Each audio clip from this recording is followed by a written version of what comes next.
Here's another review. This is a scimitar made by Windlass Steelcrafts in India. I usually call this kind of sword shamshir.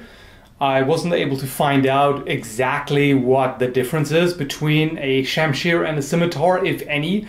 One term seems to be Arabic and the other Persian, from what I can tell.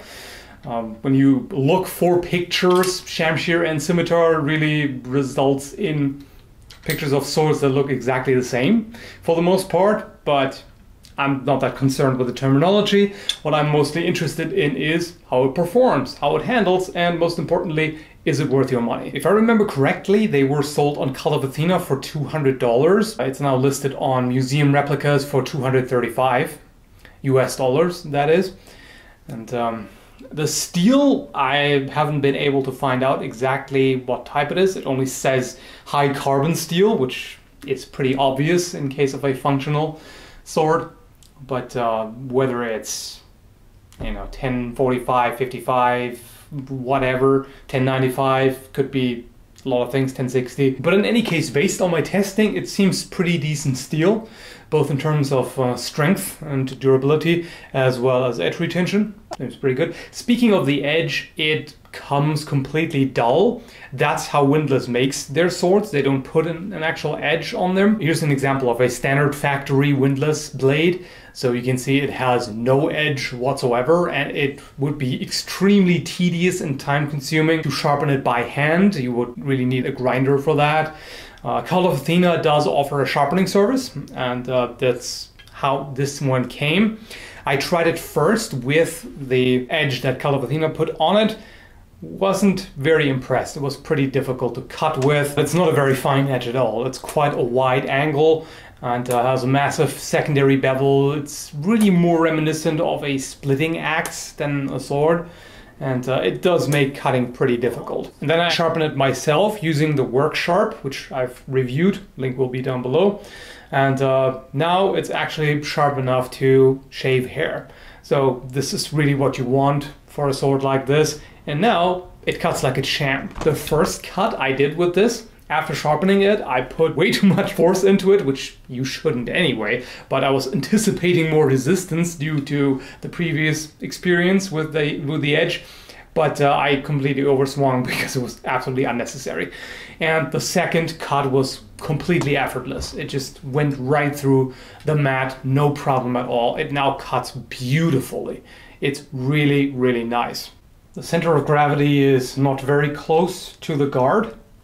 20 and a half centimeters away from the guard, which is a bit over 8 inches. And for a sword like this, that's of course intentional because you want it to be a little more top heavy for extra cutting power. But the sword overall is very light, so you don't notice that really too much. And it's pretty quick to maneuver. I find the handle quite comfortable. But something to note is that if you have larger hands, this is going to be a problem. Because I have fairly small hands and they just about fit. For me, it's perfect. But if you have large hands, there's no way you can fit that. You would have to put your index finger over the guard. And the handle is very secure due to the pommel. It definitely does a good job of making sure that the hand does not slide down. The only slight drawback of that is that the finger can get beat up a little bit here, but it's not too bad. The guard here appears to have some kind of lacquer. I personally don't really like that because it gives it a glossy finish that is just unappealing. Makes it look kind of fake, toy-like almost. I'm guessing it's steel. You can see the grip is held in place by pins, which are mushroomed. So it's solidly riveted, and this is definitely not going to come loose. There's one problem, namely the guard itself comes loose. However, this is only if you use it very hard.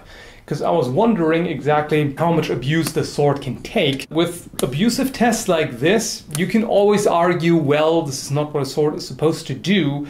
And you would be correct. Of course, you're not supposed to chop down a tree with a sword, which is exactly what I did. And the awesome thing about that is the sword did it, and the blade took no damage. In fact, I was quite surprised when I saw that the edge had no damage whatsoever from that. A little bit dulled, but no problem there. And you can argue that since a sword obviously is meant for combat, where it may come in contact with bones, you know, thrusting or cutting into a torso, rib cage, of course, bones are very hard. So it's not too different from wood if you think about it. And of course, in an actual fight, you would have steel blades colliding. There would be a lot of force on the blade and transferring through vibration into the handle. So yes, this is important to figure out. And so what I found was that the blade takes it just fine. The grip would be fine, with one exception. The problem is because the opening in the guard is too large, it works itself loose and starts rattling. And when you then continue striking something hard with it, this piece here pushes against the cutout in the wood. And that's what causes the problem. You can see a crack starting to form there. So eventually this would split the wood. And that's really the only problem I have with this, with the construction here. Since the guard can work itself loose, eventually it'll crack the grip. So if this was more tightly fitted, this would be an awesome sword, especially for the price. You know, for a sword, really, a functional sword, 200 something, you know, a little over $200 is very, very affordable. Because normally if you want a quality functional sword, you have to be prepared to spend 500 and more. So that's pretty damn good. And I can forgive this, considering the price. I would really love to see it more tightly fitted, because then it would hold up that much better. But at the same time, I do understand mass production in India. Yeah, they probably can't really do it at that price. Or maybe they can. It would be nice to see this improved, for sure. As far as the scabbard is concerned, it's unimpressive, I'd say. It's not bad considering the price, but it's just a simple leather scabbard. You can say this here is a little flexible, so it does not have a wooden core, but the steel fittings here do give it some more rigidity. The fittings, unfortunately, also have this lacquer, which, yeah, as I mentioned, I'm not a fan of. Yes, it prevents rust, but it just doesn't look very good at all. It's nice to have these rings here for wearing the scabbard, but yeah, in general, it's kind of unremarkable, I suppose. It's remarkable that there is a scabbard, because not all swords come with one, of course, and it's nice to have that. It does scrape against the scabbard, which is not a good sign. I do understand that the curve makes it a little more difficult to make a properly fitting scabbard. And yeah, again, this, I almost consider this as kind of a freebie. You know, it's nice to have it, but it's not the greatest thing. As you can see, the blade has a mirror polish. Whether you prefer satin or mirror polish is personal preference, of course. Scratches will be more visible on this, so that's something to keep in mind. And if you want to polish the scratches, you will need metal polishing paste and a bit of patience. So overall, I'm quite impressed by this scimitar, or shamshir, whatever you like to call it.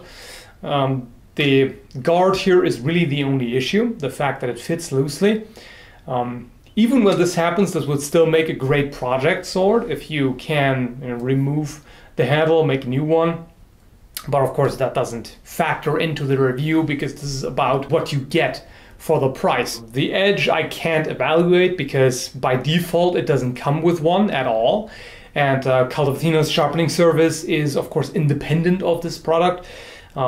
Just a quick remark, I would recommend their sharpening service because it makes it easier than having to grind this entire thing basically from nothing, or from too much rather, into almost nothing.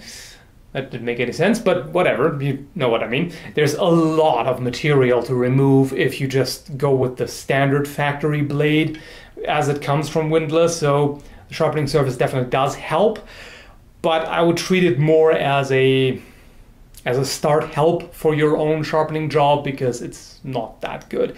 It doesn't cut overly well. Although I do have to say it does cut water bottles just fine with the edge that they put on it.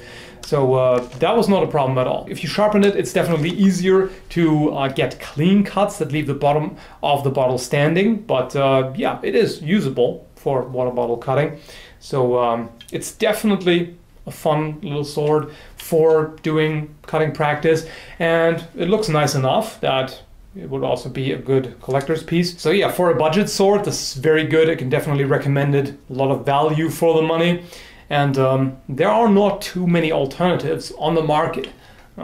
Shamshir or Scimitar is not that easy to find as a functional reproduction. That's about all I have to say about this. So let's end the review right here. I cannot end it rightly because this does not unscrew, but murder stroke.